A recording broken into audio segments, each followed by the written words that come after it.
తాకట్లో ఉన్న మీ బంగారాన్ని విడిపించి ఆ రోజు ఆన్లైన్ రేటుకి కొంటాం. Sharma gold company.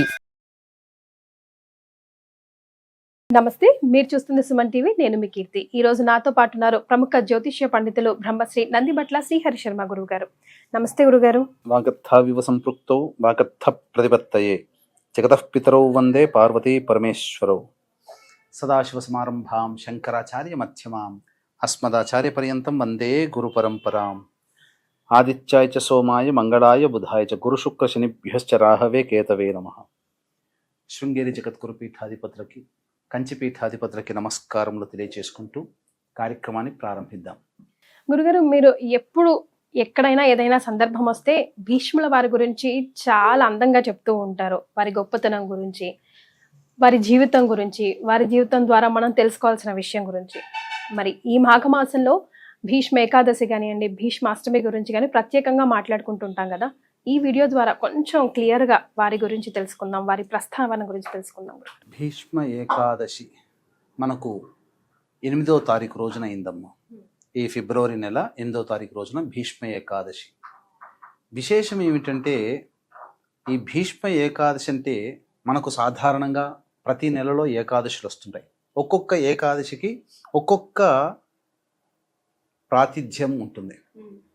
అంటే ఇక్కడ మనం గమనించాల్సింది ఏంటంటే, ఏ ఏకాదశికైనా ఆ ఏకాదశి యొక్క ప్రాముఖ్యతను బట్టి దానికి ముందు ఆ పేరు వస్తుంది. అంటే పుత్రదా ఏకాదశి అంటే ఏంటి, సంతానాన్ని పొందడం కోసం మంచిదని చెప్పి. జయ ఏకాదశి జయాన్ని పొందడానికి. ఇలా అనేక రకాలుగా ముక్కోటి ఏకాదశి, తొలి ఏకాదశి అని చెప్పి. కానీ మానవుడిగా పుట్టినటువంటి వ్యక్తి పేరున స్థిరపడిపోయిన ఏకాదశి ఏదయ్యా అంటే భీష్మ ఏకాదశి ఒకటే. మీకు అన్ని ఏకాదశుల్లో మానవుడి పేరుతో పిలిచే ఏకాదశి ఏదీ లేదు. నిజమే గురుగారు.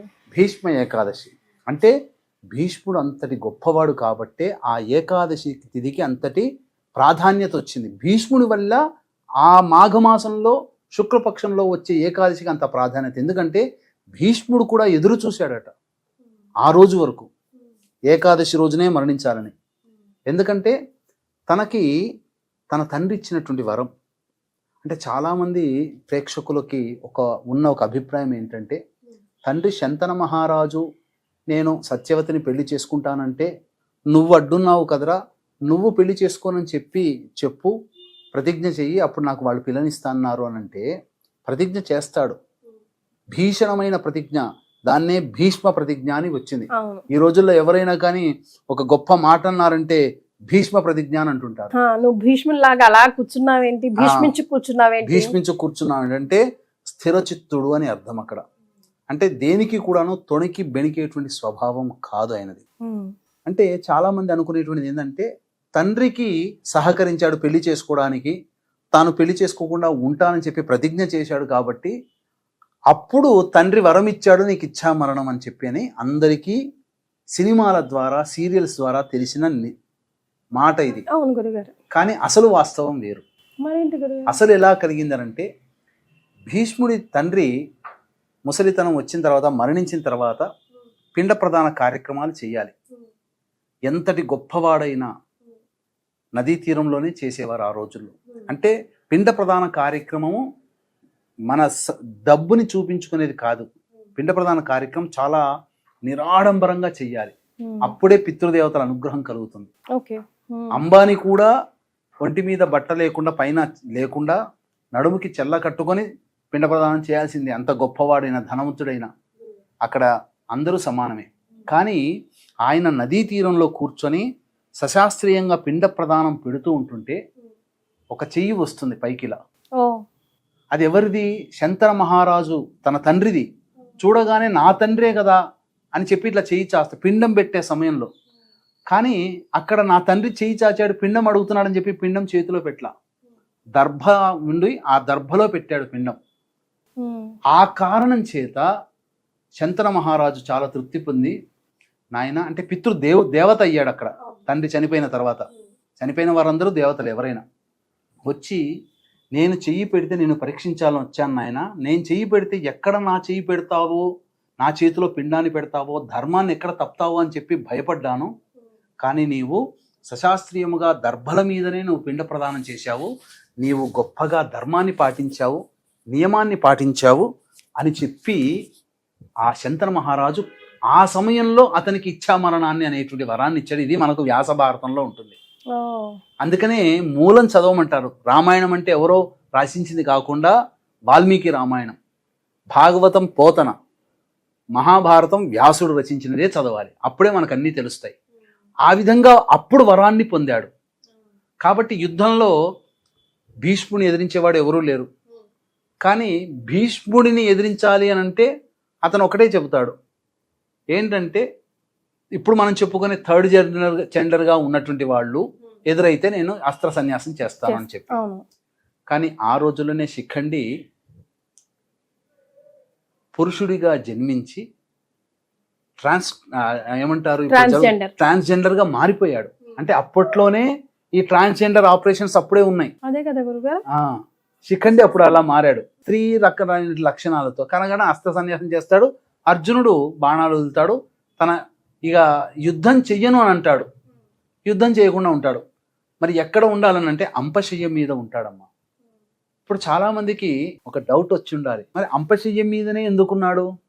చక్కగా ఆయన రాజు కదా, ఏ మంచిగా చక్కగా హంసతూలిక తల్పము లాంటిది మంచిగా చక్కగా ఉండి ఉండొచ్చు కదా, అంపశయ్య మీద ఎందుకున్నాడని ఎవరికైనా డౌట్ వచ్చింది? అసలు నిజంగా రాలేదు గురుగారు. అంపశయం భీష్ముడు అనగానే అంపశయం ఒకటే ఉంటది. అంటే ఏంటి? బాణముల మీద పడుకున్నాడు. ఇంకా దాని మీద ఎటువంటి వస్త్రం కానీ ఏమీ లేదు. ఎందుకు అని అన్నాడంటే తాను జీవితంలో జీవించి ఉండగా కొన్ని తప్పులు జరిగాయి. ఆ తప్పులకి పరిహారముగా తను ఆ విధంగా చేశాడు. ఏం తప్పులు అనంటే అంబిక అంబాలిక విచిత్ర వీరుడికి మరియు ఈ ఈ సంబంధించినటువంటి పాండుడికి ఆయనకి పాండవుల యొక్క తండ్రి పాండురాజుకి భార్యని తీసుకొచ్చాడు కదా. అందులో ఒక ఆమె అంబిక ఒక అతన్ని ఇష్టపడుతుంది. ఇష్టపడ్డటువంటి అమ్మాయిని మళ్ళీ ఇంకొకరికి ఇచ్చి వివాహం చేయకూడదు. ఆమెను తీసుకొచ్చిన తర్వాత చాలా బాధపడతాడు. పడిన తర్వాత ఆమెను వదిలేస్తాడు. కానీ ఆమె ప్రేమికుడు ఆమెను యాక్సెప్ట్ చేయడు. నన్ను వదిలేసి నువ్వు వెళ్ళిపోయావు కాబట్టి నాకు నువ్వు వద్దని అంటాడు. ఆమె ఇదంతా కారణం భీష్ముడే అని చెప్పి ఘోరమైన తపస్సు చేసి అతన్ని నిర్మూలించడం కోసం మళ్ళీ జన్మెత్తింది అతనే శిఖండి. భీష్ముడికి తెలుసు అంబికనే మళ్ళీ శిఖండిగా పుట్టింది.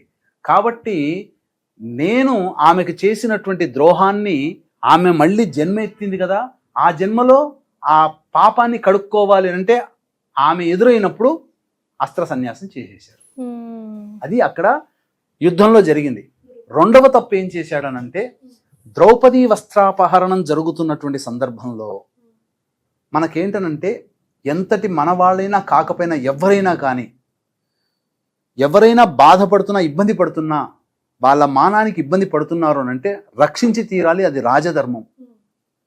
కానీ భీష్ముడు ఆ పని చేయలే. అక్కడ సభా మధ్యలో ఉండిపోయాడు. ఎందుకనంటే రాజధర్మానికంటే మించినట్టుగా భావన చేసుకున్నాడు. ఏంటి? దుర్యోధని దగ్గర నేను ఉన్నాను, పని చేస్తున్నాను, దుర్యోధని ఉప్పు తింటున్నాను, కాబట్టి దుర్యోధనికి మాత్రమే నేను అంగీకారంగా ఉండాలి, అతనికి అనుకూలంగానే నేను ఉండాలి అని చెప్పి ఆ రోజే గనక ద్రౌపదిని నిలువరించి ఉంటే, కాపాడగలిగి ఉంటే మహాభారత యుద్ధమే జరిగేది కాదు. పాటించేది కూడా ధర్మమే కదా గురుగారు. ధర్మమే. కానీ ఇంకొకటి ఏంటనంటే అదే ధర్మము కృష్ణుడు కూడా ఏమంటాడంటే, ధర్మం చెప్పేటప్పుడు కృష్ణుడు కూడా మనం తీసుకోవాలి. కృష్ణుడు ఏమన్నాడంటే, మీరు ఓడిపోయారు, పాండవులుగా మీరు ఓడిపోయారు, మీకు సాటి స్త్రీ అయిపోయింది అక్కడ ద్రౌపది, కానీ ఆమెను కూడా మీరు రక్షించలేదంటే మిమ్మల్ని కూడా నేను చంపాలి. కానీ మీరు ధర్మయుద్ధం ద్వారా మీరు గెలవాలనే ఉద్దేశంతోనే అలా నేను ఆపాను మిమ్మల్ని, లేకపోతే మిమ్మల్ని కూడా అక్కడే వధ చేయాల్సిందే, భీష్ముని కూడా వధ చేయాల్సిందే. కానీ భీష్ముడు ఇచ్ఛామరణాన్ని పొందాడు కాబట్టి ఆ భీష్ముడు ఇచ్ఛామరణం పొందడానికి నేను అనుకూలంగా ఉన్నాను, అందుకనే నేను భీష్ముని వధించలేదు. సుదర్శన చక్రంతో భీష్ముడితో పోరాడుతుంటే, అర్జునుడు పోరాడుతుంటే ఆ సమయంలో భీష్ముడిని కూడా జయించలేకపోయాడు. అప్పుడు కదా సుదర్శన చక్రం తీద్దాం అనుకుంటే నన్ను చంపు కృష్ణ అని అంటాడు. కానీ యుద్ధంలో నేను ఆయుధాన్ని పట్టనని మాటిచ్చాడు కాబట్టి తగ్గాడు కృష్ణుడు. కాబట్టి ఇక్కడ మనకు గమనించాల్సింది ఏంటంటే ఆయన అంపశయ్య ఎందుకున్నాడు అనేది మనకు కావాలి. ఏంటంటే ఆయన కూడా ఒక స్త్రీ ద్రౌపదిని కాపాడలేకపోయాడు అందరి సభా మధ్యలో. కాబట్టి ఆ పాపాన్ని కడుక్కోవాలి అని అంటే ఆ విధంగా అంపశయ్య వేసుకొని మనకు దక్షిణాయనంలో యుద్ధం అయిపోయిందమ్మా. మార్గశిర మాసం అమావాస్యకి యుద్ధం అయిపోయింది. పుష్యమాసం ఉంది కదా, నెల రోజులు ఉంది. మళ్ళీ మాఘమాసం ఏకాదశి అంటే 41 ఏకాదశి వరకు అంటే 41 రోజులు అంపశయ్య మీద ఉన్నాడమ్మా. కార్తీక మాసం అమావాస్య మొదలు ఆ విధంగా జరిగి త్రయోదశి నాడు జరిగి కార్తీక మాసం అమావాస్యకైతే మార్గశిరం ఉన్నాడు, పుష్యమాసం ఉన్నాడు, అలాగే మాఘమాసం ఏకాదశి వరకు కూడా ప్రాణంతో ఉన్నాడు. అంటే మీరు గమనించండి, ఆ ద్రౌపదికి చేసినటువంటి అడుగుతుంది ఎప్పుడు ధర్మరాజు వీళ్ళందరూ కూడా, కృష్ణుడు నాకు కొన్ని ధర్మ సందేహాలున్నాయి కృష్ణ నాకు తీర్చవానంటే తీర్చగలిగేవాడు ఏకైక వాడు ఉన్నవాడు భీష్ముడు ఒక్కడే. కాబట్టి ఇప్పుడు అతను గనక చనిపోతే నీకు ధర్మాలను ఇచ్చేవాడు ఎవడూ లేడు, పద వెళదామని చెప్పి పాండవులని ద్రౌపది సహితంగా అక్కడ ఉంటే అన్ని ధర్మ సందేహాలని చెబుతూ ఉంటుంటే ద్రౌపది పక్కున నవ్విందట. ఎందుకమ్మా నవ్వామంటే, ఇన్ని ధర్మాలు చెప్తున్నావు, మరి ఆ రోజున నన్ను ద్రౌపది వస్త్రాభరణాలను ఎందుకు కాపాడకలేకపోయేవాడయ్యా, ఒక్క మాట ఎందుకు అనలేకపోయావయ్యా అంటే, అమ్మా నీకు చేసిన ద్రోహానికి నేను శిక్షను అనుభవిస్తున్నాను, ఈ అంపశయ్య మీద పడి నా శరీరాన్ని కష్టపెట్టుకుంటున్నాను, బాధపడుతున్నాను, నేను నీకు చేసిన పాపాన్ని కడుక్కుంటున్నాను అని చెబుతాడు. ఎందుకంటే అంపశయ్య మీద అంటే రోజు రోజుకి శరీరం ఆ ముళ్ళులో బాణంలో దిగిపోతుందమ్మా. మరి ఎంత బాధపడి ఉంటాడు భీష్ముడు. భీకరమైన శరీరం. కానీ ధర్మ సూక్ష్మాలు చెప్పేటప్పుడు అడుగుతాడు కృష్ణుడు, ఇలా ధర్మరాజు వచ్చాడయ్యానంటే నేను ఏమీ మాట్లాడలేకపోతున్నాను కృష్ణ, నీకు తెలుసు కదా నా బాణాలు నన్ను బాధిస్తున్నాయి అనంటే, అప్పుడు అంటాడు నీకు ఈ యొక్క ధర్మ సందేహాలను తీర్చడానికి నీ శరీరానికి నేను స్వస్థత చేకూరుస్తున్నానని చెప్పి అతనికి ఆ బాధ తెలియకుండా ధర్మరాజు అడిగిన ప్రతి సందేహాన్ని ధర్మాన్ని విపులీకరించాడు. ఈ రోజున గొప్పగా మనం విష్ణు సహస్రనామ పారాయణం చదువుతున్నాము అనంటే ఆ మహానుభావుడి యొక్క చలవేనమ్మా. నిజమే గురుగారు. భీష్ముడు ఇచ్చినటువంటి ఉపదేశానుసారమే ఆ యొక్క విష్ణు సహస్రనామం ఆయన నుంచే పుట్టింది. కాబట్టి మనమందరము కూడా రుణగ్రస్తులమయ్యాము భీష్ముడి దృష్టిలో, మనమందరము భీష్ముడికి రుణమే. అందుకనే 5 పంచ ప్రాణాలని ఒక్కొక్క రోజు వదులుకుంటూ వచ్చి భీష్మ ఏకాదశి తిథి రోజున మరణిస్తే స్వర్గలోక ప్రాప్తి మాఘమాసంలో అందున. కాబట్టి భీష్మ ఏకాదశి రోజున ఎవరైతే సహజ మరణం పొందుతారో వాళ్ళకి స్వర్గలోకము సత్యము స్వర్గలోక వాసం ఉంటుంది. అందుకనే అష్టమి నుంచి ఒక్కొక్క ప్రాణ ఉపాన వ్యాన ఉదాన సమాన ఆయన 5 ప్రాణాలని ఒక్కొక్కటి అష్టమి తిథి నుంచి భీష్మాష్టమి అనిగా ఉంది, అష్టమి, నవమి, దశమి, ఏకాదశి, ద్వాదశి, భీష్మ ద్వాదశి వరకు ఉన్నది. పంచప్రాణాలు కూడా ఎలా వదిలాడు అంటే ఆయన గొప్ప యోగాన్ని అభ్యసించాడు. కాబట్టి శరీరంలో ఉన్నటువంటి పంచప్రాణాలన్నీ కూడాను ఏకాదశి తిథి రోజున కపాలానికి చేర్చి ఈ కపాలం గుండా ఛేదించుకొని పంచప్రాణాలు అనంత వాయువుల్లో కలిసిపోయాయి, నక్షత్ర మండలంలో కలిసిపోయాయి, అంతరిక్షంలో కలిసిపోయాయి. అంటే ఏంటనంటే అంత గొప్పదైనటువంటి వాడు ఆ భీష్ముడు. ఆ భీష్మ సంబంధించినటువంటి ఏకాదశి రోజున ఖచ్చితంగా అందరూ కూడా విష్ణు సహస్రనామ పారాయణాలు చేయాలి. గురుగారు, ఇప్పుడు మనం అందరూ కూడా రుణగ్రస్తులమే అన్నారు కదా భీష్ముడికి, అందుకేనా ప్రత్యేకంగా తర్పణాలు అవి భీష్ముడి పేరు మీద వదులుతారు?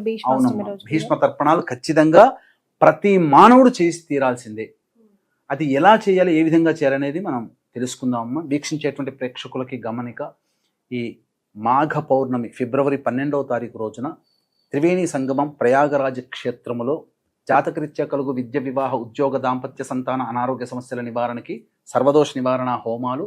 ఇప్పుడు సమస్యలు ఎదుర్కొంటున్నామంటే గత జన్మ కర్మదోషాలు కావున గత జన్మ కర్మదోష నివారణ తిల హోమాలు, మరియు 2025వ సంవత్సరం అందరికీ కూడా శని బాధలు ఉంటున్నాయి అన్ని రాశుల వారికి కావున శనిదోష నివారణ హోమాలు పర్ హెడ్ 2100 రూపాయలకి చేయించడం జరుగుతుంది.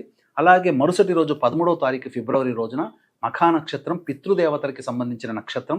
మనకు పుష్కరాలు ఎలాగో కుంభమేళ అలాగా, కాబట్టి గతించినటువంటి పితృదేవతల ఆత్మతృప్తి కోసం బ్రాహ్మణుని కర్తగా పెట్టి ఈ యొక్క పిండ ప్రదాన కార్యక్రమాలు చేయించడం జరుగుతుంది. అవకాశం ఉన్న వాళ్ళు వీటి వివరాలు కార్యక్రమ తదనంతరం కాంటాక్ట్ చేసి తెలుసుకోవచ్చు. ఇప్పుడు ప్రస్తుతం ప్రయాగలో ఇబ్బందికర పరిస్థితులు ఉన్నాయి కాబట్టి అవకాశం ఉంటే ఖచ్చితంగా ప్రయాగలో జరుగుతాయి, లేకపోతే ఖచ్చితంగా కాశీ క్షేత్రంలో ఈ కార్యక్రమాలు జరపబడతాయని చెప్పవచ్చు.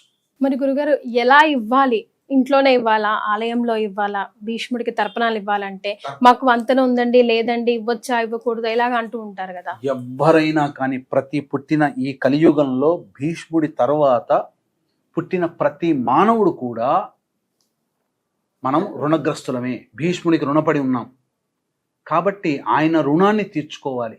ఎందుకంటే విష్ణువుని ఆరాధించే గొప్పదైన విష్ణు సహస్రనామం ఆయన ఇచ్చాడు. మన ఎన్నో సమస్యలకి ఎన్నో పరిష్కారం కదా ధర్మాలకి గురుగారు? సమస్యలకి పరిష్కారాలు చూపాడు. ఎన్నో గొప్పదైనటువంటి గాథల్ని తెలియచేశాడు. అవన్నీ కూడా భగవంతుడు అనుకూలిస్తే మీరు నేను కలిసి ఒక గొప్ప కార్యక్రమం, ఒక సిరీస్గా కూడా చేయొచ్చు. అటువంటి కార్యక్రమాన్ని తప్పకుండా చేద్దామమ్మా. అయితే ప్రతి మానవుడు కూడా చేయాలి. మాకు పెద్దవాళ్ళు జరిగిపోయారు, చేయొచ్చా చేయకూడదు అని లేదు. ఆడవాళ్ళు కూడా చేసుకోవచ్చు, కాకపోతే వాళ్ళకి ఋతుక్రమం ఉంటే చేయకూడదు. కాబట్టి ప్రతి వ్యక్తి కూడాను చేయాల్సిందే. దానికి కావాల్సిందల్లా ఒక గ్లాసు మంచినీరు, అందులో కొన్ని తిలలు, నల్ల నువ్వులు, స్పూను, బౌల్ ఒకటి ఉండాలి.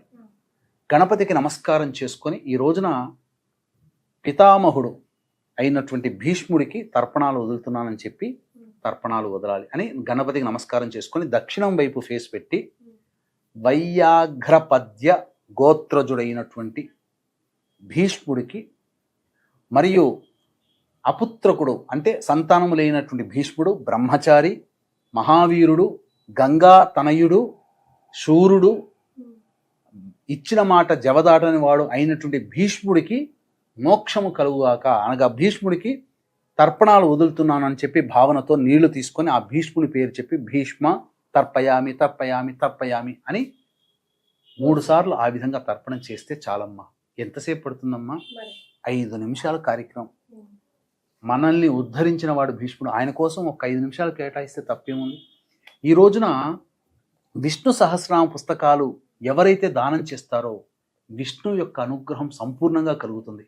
ఈ ఏకాదశి రోజున ఉపవాసం ఉండినట్లయితే ఖచ్చితంగా స్వర్గాన్ని పొందడానికి మానవుడికి అవరోధాలు ఏంటంటే గత జన్మ కర్మదోషాలు.